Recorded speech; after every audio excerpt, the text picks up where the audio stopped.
don't think there's anything priced into the market in terms of a positive. So, I mean, anything that is appearing to be positive, I think, would be a positive upside surprise. What do you think, Heather? Well, I think that you've got markets that are always trying to look for tea leaves, and Trump is always a source of drama, which makes for a much more exciting story.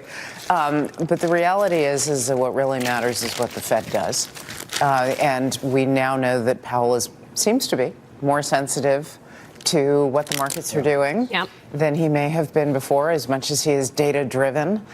So if something doesn't happen with China, and remember, there's this tension. You now have Navarro going to the meeting, and Navarro is very much of the school that agendas and architectures mean more China traps of endless discussions that never actually lead to deals. We have the president tweeting from Argentina this morning about the meeting he canceled with the presidents of Russia. He canceled the meeting with Vladimir Putin.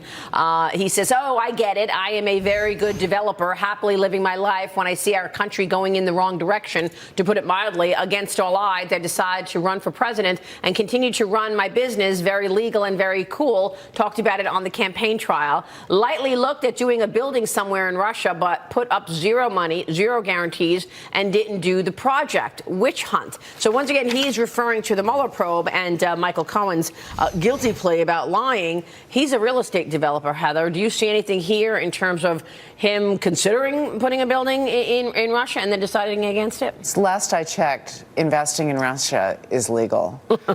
Discussing investing in Russia is legal. The crimes for which people have been indicted by Mueller are things like the timing of the recollection that they had. The Russians who were brought to heel were not for crimes having to do with Trump.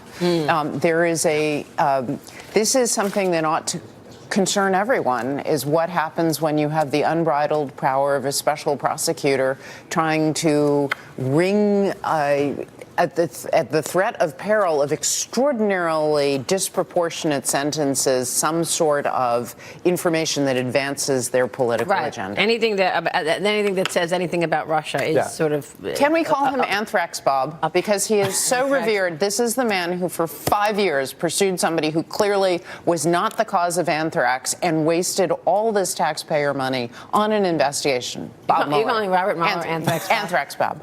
You can test that one out and see how it goes. Let's not forget what happens when you have no checks on prosecutorial discretion. That's a fair point, Heather. Yeah, but Bob Mueller is there in part because of mistakes that the Trump administration made by putting Jeff Sessions in as the head of the Department of Justice and not knowing that he was going to recuse himself. So there's a lot of blame to go around about why Bob Mueller's there in the first place. Yeah, that's true. All right, we'll take a